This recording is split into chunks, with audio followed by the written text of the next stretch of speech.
வணக்கம் நண்பர்களே, உங்களை வரவேற்கிறேன். குரூப் 2 2A மெயின்ஸ் சிலபஸில் ஜென்ரல் இன்டெலிஜென்ஸ் அண்ட் ரீசனிங் பகுதியில் இன்றைக்கி நம்ம அனாலஜி அப்படிங்கிற டாப்பிக் பற்றி நம்ம பார்க்க போகிறோம்.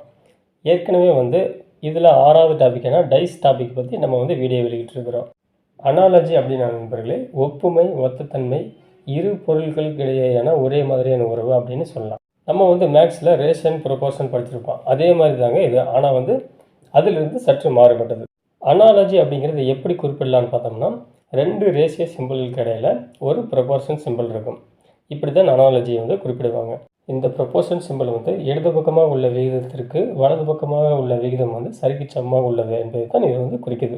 உதாரணத்திற்கு இந்த A/B ஏதாவது ஒரு உறவுடன் குறிப்பிட்ட விகிதத்தில் உள்ளது.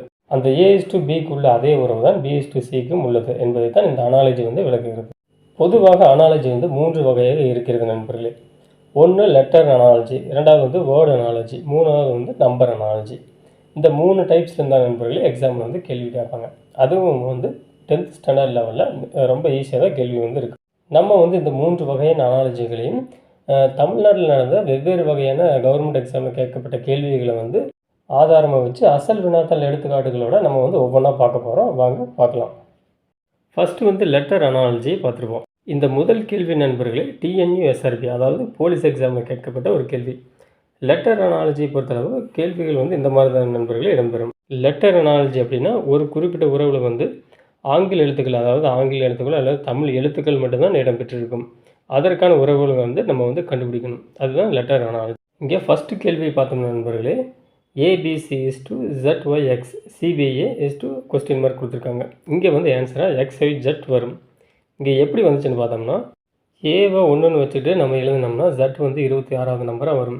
அதே மாதிரி Zன்னு 1 வச்சுக்கிட்டு நம்ம தலைகீழ் எழுதுனா A 26வது நம்பராக வரும். அப்போ ஃபஸ்ட்டில் நம்ம பார்த்தோம்னா ABC, அதாவது 1 2 3 அந்த லெட்டர் எழுதியிருக்காங்க.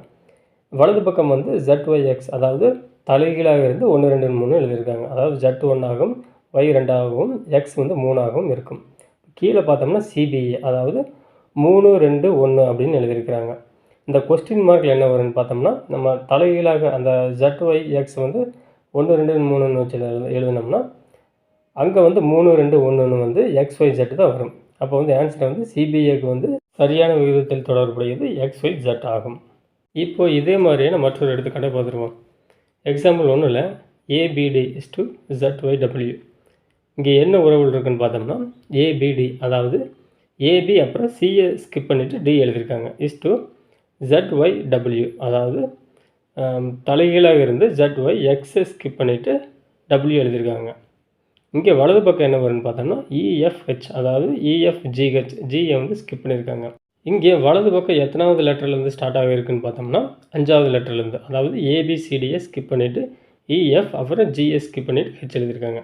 இப்போ இந்த டேஷ் கொடுத்துருக்கிற பக்கம் என்ன வரும்? STVவா, UVXா, VUSஆ, VUTஆ? இங்கே EFHஐ பொறுத்தளவு நண்பர்களே முதல் 4 லெட்டரை விட்டுட்டு 5வது லெட்டர்லேருந்து ஸ்டார்ட் பண்ணியிருக்காங்க. அதே மாதிரி இங்கே டேஷ் இருக்கிற பக்கம் என்ன வரும்னு பார்த்தோம்னா கடைசியிலிருந்து எழுதும்போது, அதாவது ZYXW நம்ம விட்டுறணும். அதற்கப்புறம் என்ன எழுத்து வருதோ அதை நம்ம எழுதணும். அதற்கப்புறம் 5வது லெட்டரை V வரும், 6வது லெட்டரை U வரும், 7வது லெட்டராக இருக்கிற Tயை நம்ம ஸ்கிப் பண்ணிவிட்டு 8வது லெட்டர் S எழுதணும். அப்போது நம்ம Tயை ஸ்கிப் பண்ணிவிட்டு 5 6 8வது லெட்டர் நம்ம எழுதினோம்னா ஆன்சர் ஆப்ஷன் C VUS வரும். இந்த மாதிரி தான் நண்பர்களே இந்த லெட்டர்ஸ்க்கு இடையில் ஏதாவது ஒரு தொடர்புடையதாக கொஸ்டின்ஸ் கேட்பாங்க. இப்போ எக்ஸாம்பிள் 2வை பார்த்துருவோம். இங்கே AB is to EF, அதுக்கப்புறம் proportion simple IJ is to dash கொடுத்துருக்குறாங்க. இந்த டேஷ் இருக்கிற பக்கம் என்ன லெட்டர்ஸ் இடம்பெறும்? நீங்கள் இதுக்கு என்ன ஆன்சர் வரும்னா ஒரு 10 செகண்ட் கெஸ் பண்ணி பாருங்கள் நண்பர்களே. இதற்கான விடை என்ன வரும்னா ஆப்ஷன் D OP. எப்படின்னு பார்த்தோம்னா இது வவல் ரிலேஷன்ஷிப் தொடர்புடையது. அதாவது இங்கிலீஷில் 5 லெட்டர் வவல்ஸ் இருக்குது, அதாவது உயிரெழுத்துக்கள் AEIOU. நம்ம இந்த எக்ஸாம்பிள் பார்த்தோம்னா AB, அதாவது முதல் வவலுக்கு அடுத்தது பக்கத்தில் லெட்டர் இடம்பெற்றிருக்கிறது. அதே மாதிரி அதற்கு அடுத்த வவல் ஈக்கு அடுத்தது F இடம்பெற்றிருக்கிறது. இப்போ அடுத்தது பார்த்தோம்னா வலது பக்கம் IJ, ஐங்கிற வவல் இடம்பெற்றிருந்து அதற்கு பக்கத்தில் அடுத்த லெட்டர் இடம்பெற்றிருக்குது. இப்போ அடுத்த வவல் என்னென்னு பார்த்தோம்னா OV, அதற்கு பக்கத்தில் letter P. Answer option D. இப்போ எக்ஸாம்பிள் 3யை பார்த்துருவோம். இங்கே I is to T W N இங்கே டேஷில் என்ன வரும் நம்ம பார்ப்போம். நீங்கள் கெஸ் பண்ணுங்கள் பார்ப்போம். எம் வருமா, எக்ஸ் வருமா, எல் வருமா, கே வருமா? இந்த கேள்வி வந்து நம்ம நல்லா ஒத்து பார்த்தோம்னா நண்பர்களே, ஐ வந்து ஒரே ஒரு ஸ்ட்ரோக் தான் இடம்பெற்றிருக்குது. அதாவது ஐ எழுத ஒரே ஒரு கோடு போட்டால் போதும். டி எழுத 2 கோடு போட்டால் போதும். என் எழுத 3 ஸ்ட்ரோக், அதாவது 3 கோடுகள் போடணும். இங்கே இடது பக்கம் ஐ வந்து ஒரு ஸ்ட்ரோக், டி வந்து 2 ஸ்ட்ரோக், அதாவது 1க்கு அப்புறம் 2. இங்கே வலது பக்கம் பார்த்தோம்னா என் வந்து 3 ஸ்ட்ரோக் நண்பர்களே. அப்போ 3க்கு அப்புறம் என்ன வரும்? 4. இப்போ 4 ஸ்ட்ரோக் இருக்கிற லெட்டர் தான் வந்து இங்கே ஆன்சர். என்ன லெட்டர் வருதுன்னு பார்த்தோம்னா ஆப்ஷன் ஏ எம். எம் எழுத வந்து நம்ம 4 ஸ்ட்ரோக் போடுவோம். அதாவது 4 முறை பேனாவை வளைச்சு எழுதுவோம். இந்த மாதிரியான நண்பர்களே கேள்வி கேட்பாங்க. அதுவும் கேள்வி வந்து ஈஸியாக தான் இருக்குது, நம்ம வந்து பயப்பட வேண்டியதில்லை. அடுத்தது வேர்டு அனாலஜி பற்றி பார்த்துருக்கோம். இந்த வேர்டு அனாலஜியில் எழுத்துக்களுக்கு பதிலாக வார்த்தைகள் இடம்பெற்றிருக்கும். இந்த மாதிரியான நண்பர்களே கேள்விகள் வந்து இடம்பெற்றிருக்கும். ரொம்பவும் ஈஸியாக தான் இருக்கும். பாருங்கள், ஃபஸ்ட் கேள்வியை கார்பெண்டர், வுட், டெய்லர். அடுத்தது இந்த கொஸ்டின் மார்க் பக்கத்தில் என்ன வரும்? அதாவது தச்சர் வந்து மரக்கட்டை, தையல்காரர் அந்த கொஸ்டின் மார்க் பக்கத்தில் என்ன வரும்? அதாவது வந்து தச்சர் வந்து ரா மெட்டீரியலாக மரக்கட்டையை வந்து யூஸ் பண்ணுவார். இப்போ தையல்காரர் வந்து ரா மெட்டீரியலில் என்ன யூஸ் பண்ணுவார்? உடையவா, துணியவா? அதாவது தையல் மிஷினவா? தையல் அப்படிங்கிறது தொழில் நண்பர்களே. உடை அப்படிங்கிறது நம்ம உடுத்துற உடை, அது வந்து வராது. துணி தான் ரா மெட்டீரியல். ஆன்சர் வந்து ஆப்ஷன் சி. இப்போது 52வது கேள்வி பாருங்கள். மனிதன் நடப்பது, மீன் கொஸ்டின் மார்க். மீன் என்ன? ஓடுவதா, பறப்பதா, சாப்பிடுவதா, நீந்துவதா? மனிதன் நடக்கிறான், மீன் வந்து நீந்தும். இந்த மாதிரி தான் நண்பர்கள் ஈஸியாக இடம்பெற்றிருக்கும். இது வந்து டிஎன்யூஎஸ்ஆர்பி, அதாவது போலீஸ் தேர்வில் கேட்கப்பட்ட கேள்வி. இதே மாதிரி தான் டிஎன்பிஎஸ்சி குரூப் 2 மெயின்ஸுக்கும் கேட்பார்கள். இப்போ அடுத்த எக்ஸாம்பிள் பார்த்துருவோம். பார்ட்ஸ். இந்த வலது பக்கம் என்ன கொடுத்துருக்காங்க? அந்த பார்ட்ஸையே திருப்பி கொடுத்துருக்காங்க. ப்ரொபோர்ஷன் கொடுத்து வல்ஃப். இந்த கொஸ்டின் பக்கத்தில் என்ன வரும்? அதாவது இடது பக்கம் வந்து பார்ட்ஸ் அப்படிங்கிறத எழுத்துக்களை வந்து தலையில் கொடுத்துருக்காங்க. அதாவது வலது பக்கமாக இருந்து கொடுத்துருக்காங்க. இந்த வல்ஃபுக்கு ஆன்சர் வந்து ஃப்ளோ வரும். நம்ம அந்த வல்ஃபை திருப்பி எழுதுனா ஃப்ளோ. இப்போ அடுத்த கேள்வி பார்த்துருவோம். ஒரு ஜோடி வார்த்தைகள் கொடுக்கப்பட்டுள்ளது. இதே மாதிரி தொடர்புடைய வார்த்தை ஜோடியை தேர்வு செய்து கேள்விக்குறியுள்ள இடத்தை பூர்த்தி செய்யவும். இந்த கேள்விகளும் நண்பர்களே டிஎன்யூஎஸ்ஆர்பி எக்ஸாமில் கேட்கப்பட்ட கேள்வி தான். இப்போ வந்து மனைவி திருமணம், அதாவது திருமணம் செய்வதால் ஒரு பெண் வந்து மனைவி ஆவார். இப்போ வந்து ஆன்சர் என்ன வரும்? இங்கே ஆன்சரை வந்து தேசியம், குடியுரிமைன்னு கொடுத்துருக்காங்க. இது எப்படி வரும்னு பார்த்தோம்னா, ஒரு நாட்டினுடைய குடியுரிமை பெற்றால்தான் வந்து அந்த நாடு வந்து நமக்கு சொந்தம், தேசியமாகும். இப்போ இந்த ஆப்ஷன் ஏ வங்கி, பணம், ஆப்ஷன் சி வந்து பணிச்சேவை தகுதி, ஆப்ஷன் டி வருகை பதிவேடு. இது வந்து இதற்கு வந்து தொடர்பு இல்லாததாக உள்ளது. அதாவது தொடர்பு இருக்கிற மாதிரி இருக்குது, ஆனால் வந்து தொடர்பு இல்லாதது. சரியான விடை வந்து ஆப்ஷன் பி. இப்போ அடுத்த ஒரு அசல் கேள்வி பார்த்துருவோம். காலி இடத்தை நிரப்பும் சரியான வார்த்தையை விடைகளிலிருந்து தேர்ந்தெடுக்கவும். மருத்துவர் வெள்ளை, அப்போ டேஷ் கருப்பு. இதற்கான தொடர்பு என்னன்னு நீங்கள் கண்டுபிடிச்சிருப்பீங்க. இப்போ மருத்துவர் வெள்ளைக்கும் என்ன சம்மந்தம்னு பார்த்தோம்னா, மருத்துவரோட யூனிஃபார்ம் வெள்ளை, வக்கீலோட யூனிஃபார்ம் கருப்பு யூனிஃபார்ம். இப்படித்தான் நண்பர்களே வேர்டு அனாலஜி வந்து மிகவும் எளிமையாக ஆங்கில மொழிபெயர்ப்புடன் நமக்கு வந்து எக்ஸாமில் கேள்வி கேட்பாங்க. நம்ம வந்து கேள்வி வந்து அப்படி வருமோ இப்படி வருமோன்னு பயப்பட தேவையில்லை. எஸ்எஸ்எல்சி ஸ்டாண்டர்டில் ஈஸியாக கேள்வி வந்து இந்த மாதிரி தான் இடம்பெற்றிருக்கும். 3வது வந்து நம்பர் அனாலஜி. இந்த நம்பர் அனாலஜி கேள்வியில் வந்து நண்பர்களே கேள்வியில் நம்பர்ஸ் இடம்பெற்றிருக்கும். இதுதான் நம்பர் அனாலஜி. இப்போ அசல் வினாதால் இங்கே கொடுக்கப்பட்டுள்ளதை பாருங்கள். 7544 = 5322 ப்ரொபோர்ஷன் 4673 கொஸ்டின் மார்க் கொடுத்துருக்காங்க. இங்கே என்ன வரும்? இங்கே ஆன்சரை வந்து பி கொடுத்துருக்காங்க, அதாவது 2451. நம்ம முதல் 2க்கும் என்ன உறவுன்னு நம்ம பார்த்தோம்னா, அடுத்த 2க்கும் நம்ம உறவு வந்து நம்ம கண்டுபிடிச்சிடலாம். அதாவது 7544ஐயும் 5322ஐயும் நம்ம வந்து கொஞ்சம் முற்று நோக்கினோமானால் நமக்கு என்ன கிடைக்குன்னு பார்த்தோம்னா, எல்லா நம்பர்ஸும் வந்து 2ஆல் கழிச்சிருக்காங்க. அதாவது 4 2ஆல் கழித்து 2 கொடுத்துருக்காங்க, 5 2ஆல் கழிச்சிருக்காங்க, 7 2ஆல் கழிச்சிருக்காங்க. இந்த மாதிரி எல்லாத்தையும் 2ஆல் கழித்து நமக்கு வந்து 5322 வருது.